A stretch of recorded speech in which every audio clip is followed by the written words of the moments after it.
नमस्कार, आप सुन रहे हैं रेडियो हिंदुस्तान और मैं हूँ आपके साथ पारिजात। न्यूज़ स्टूडियो से ये खबर है, जो आज की खबर है एकदम ताज़ी। भाजपा के नेता सोनाली फोगट का निधन हो गया है, जो कि एक टिकटॉक स्टार थी। भारतीय जनता उसे बहुत पसंद करती थी। एंटरटेनमेंट की दुनिया में भी वो उतनी कामयाब थी जितनी कि राजनीति की दुनिया में अब वो कामयाब होने लगी थी। भारतीय जनता पार्टी के नेता है सोनाली फोगाट, जिनका गोवा में दिल का दौरा पड़ने से निधन हो गया है। इन्होंने 2019 में आदमपुर से लड़ा था चुनाव, और जैसा कि सारी दुनिया जानती है, भारत नहीं भारत से बाहर भी जानते हैं सब लोग कि सोनाली फोगाट एक टिकटॉक स्टार भी थी। अब सवाल ये है कि क्या उनका यह निधन सामान्य परिस्थितियों में हुआ है या संदेहास्पद परिस्थितियों में? ये बात उठाई जा रही है कि अचानक ऐसा क्या हुआ। हालांकि दिल का दौरा कभी बताकर नहीं आता, पर लोग ये कह रहे 27 तारीख को, यानी कि आज से 4 दिन बाद उन्होंने मीटिंग बुलाई थी। तो बिल्कुल मीटिंग बुलाई होगी, लेकिन इसके लिए दिल का दौरा अगर अचानक आया है तो उसमें ये संदेह नहीं किया जा सकता है कि ये किसी की साजिश है। लेकिन कयास लगाने वाले लोग कयास लगा रहे हैं कि अचानक ऐसा कैसे हो गया। 42 साल की हरियाणा की भाजपा नेता सोनाली फोगाट का आज मंगलवार को गोवा में अचानक निधन हुआ। स्टाफ के साथ वो गोवा गई हुई थी। एक्चुअली उन्हें दौरा पड़ा था, दिल का दौरा, वो सोमवार की रात को पड़ा था। जब उनके भाई से पूछा गया तो उन्होंने बताया कि 1 घंटे पहले उनका निधन हुआ। ये जानकारी आज की है। सोनाली टिकटॉक स्टार भी थी, बिग बॉस 14 की कंटेस्टेंट भी थी। उसके बाद वो बहुत पॉपुलर हो गई थी। उनकी एक बेटी है और पति का निधन कई वर्ष पहले हो चुका है।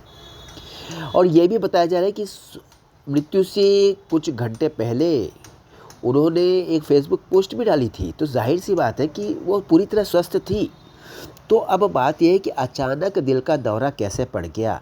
क्या वो कुछ इस तरह की उनकी जीवन शैली थी जो कि उनके स्वास्थ्य के लिए हानिकारक थी? क्या वो किसी तरह के ऐसे ऐब थे उनमें, जी, ये सिगरेट वगैरह पीती थी, धूम्रपान करती थी, या कोई और ऐसा कारण था जिसकी वजह से अचानक उनको हार्ट स्ट्रोक हुआ? ये बात अभी तक समझ में नहीं आई है, लेकिन चल रही है इस बारे में भी अंदरूनी तौर पर पड़ताल। 27 अगस्त को मीटिंग बुलाई थी उन्होंने वर्कर्स की, और उनके साथ बैठ करके आगे की उन्हें रणनीति तैयार करनी थी। राजनीतिक जो अपनी पार्टी के जो वर्कर्स थे उनके साथ राजनीतिक मीटिंग करने वाली थी वो। अपनी मौत से पहले सोनाली फोगाट ने फेसबुक में एक फ़ोटो भी अपलोड की थी। उन्होंने लिखा था, ऑलवेज रेडी, दबंग लेडी, रियल बॉस लेडी। देखिए, इन शब्दों से लगता है कितनी स्वस्थ थी वो।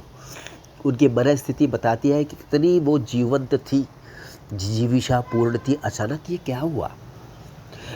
परिस्थितियां तो संदेहास्पद नहीं है, लेकिन लोगों का कहना है कि कुछ भी हो सकता है। सिर्फ पड़ताल से ही सच सामने आ सकता है। सोनाली फोगाट को देखा जाए तो वो एक चुनाव हार चुकी है, लेकिन उसके बावजूद वो अपने बयानों को लेकर हमेशा सुर्खियों में रही है। 2019 में विधानसभा चुनाव में उन्होंने आदमपुर में कुलदीप बिश्नोई के खिलाफ लड़ा था चुनाव, और इस चुनाव में वो हार गई थी। लेकिन चर्चा में तो सोनाली ही रही थी। कुलदीप बिश्नोई से ज़्यादा उनकी चर्चा होती थी उस समय, और 29,471 वोट कुलदीप बिश्नोई को ज़्यादा मिल गए थे, इसलिए वो जीत गए। चलिए, कोई बात नहीं, लेकिन अब अचानक उन्होंने दुनिया ही छोड़ दी। ये बात बहुत हैरान करती है। रेडियो हिंदुस्तान उनको श्रद्धांजलि अर्पित करता है, ईश्वर से प्रार्थना करता है कि वो उन्हें अपने श्री चरणों में स्थान दें। हम चलते हैं, आपसे बाद में मिलेंगे। तब तक हम कहेंगे, पानी बचाइए, सबको सिखाइए, पेड़ लगाइए, सबको सिखाइए। जय श्री राम।